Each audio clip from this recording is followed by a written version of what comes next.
বিনোদন দেওয়ার মাধ্যমেই নয় যে আমি বিতর্কিত কথা বলবো।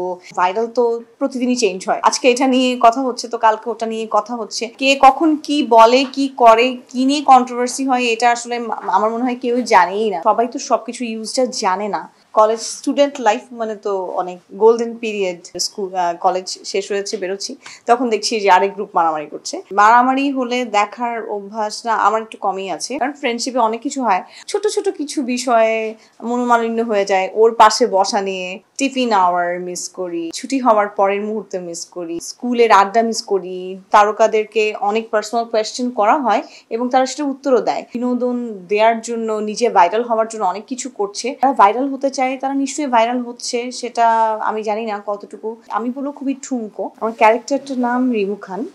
রিমু খান খুবই স্পষ্টবাদী, খুবই স্ট্রেইট ফরওয়ার্ড একজন মানুষ, এবং সে অন্যায় দেখলে চুপ করে থাকতে পারে না। তার প্রতিবাদের জায়গা থাকলে সে প্রতিবাদ করে, না থাকলে সে জায়গাটা করে নেয়।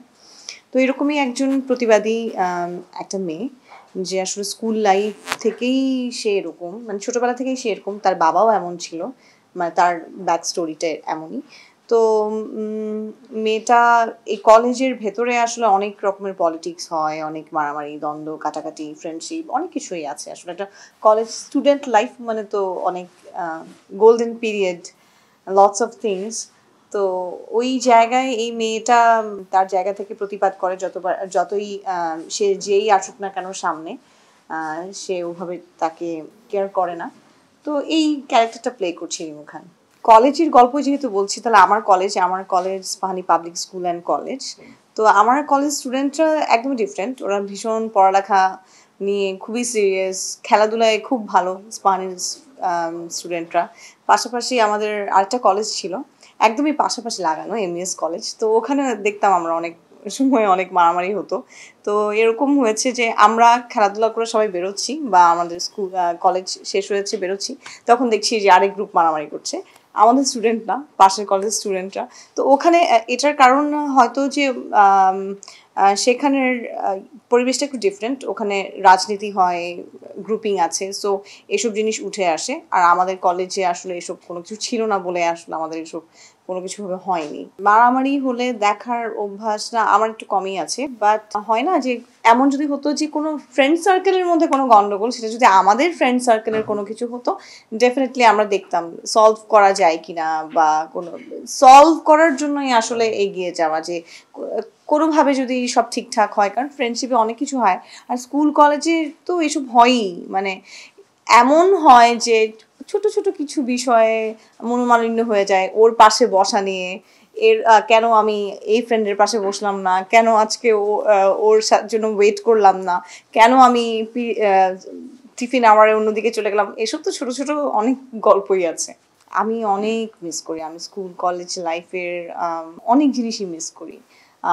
টিফিন আওয়ার মিস করি, ছুটি হওয়ার পরের মুহূর্তে মিস করি, স্কুলের আড্ডা মিস করি, টিচাররা যে প্রায়োরিটিটা দিত।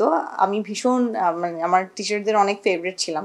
তো ওই যে ওই আদরের জায়গাটা মিস করি। আবার আমাদের বিভিন্ন রকমের কালচারাল ফাংশন হতো, সেটার জন্য একটা প্রিপারেশন, রিহার্সেল, মাসব্যাপী দেখা যেত, আমরা অনেক রিহার্সেল নিতাম, সে সময় ক্লাসগুলো বাঙ্ক করা যেত।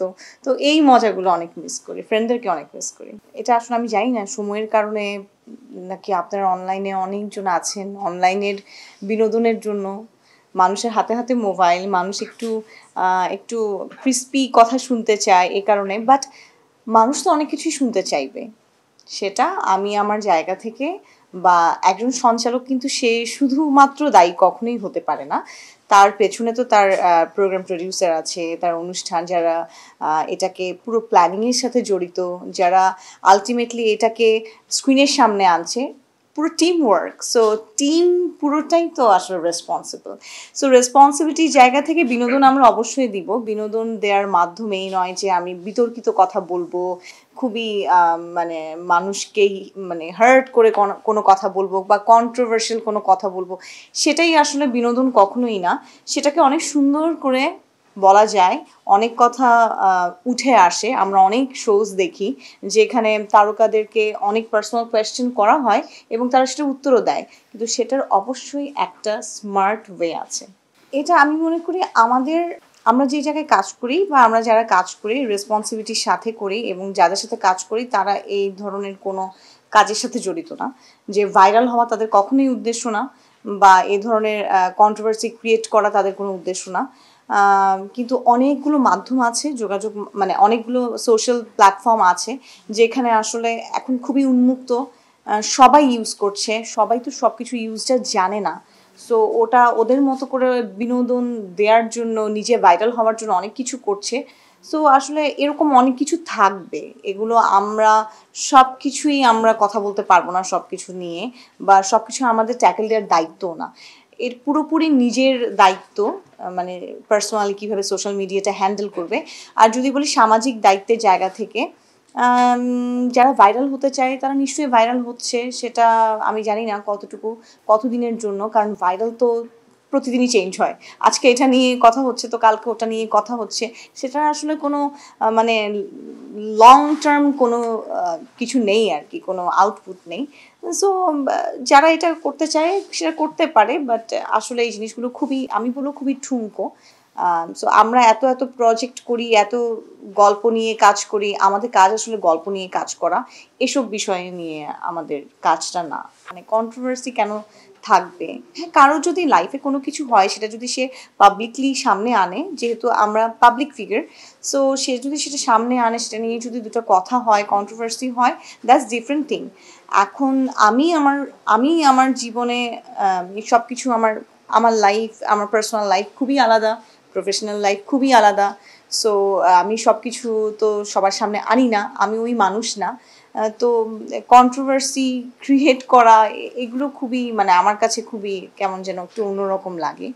তো এটা নিয়ে ভাবার আসলে কখনো ভাবিও নেই যে আমার কন্ট্রোভার্সি নেই, এটা কেমন হলো।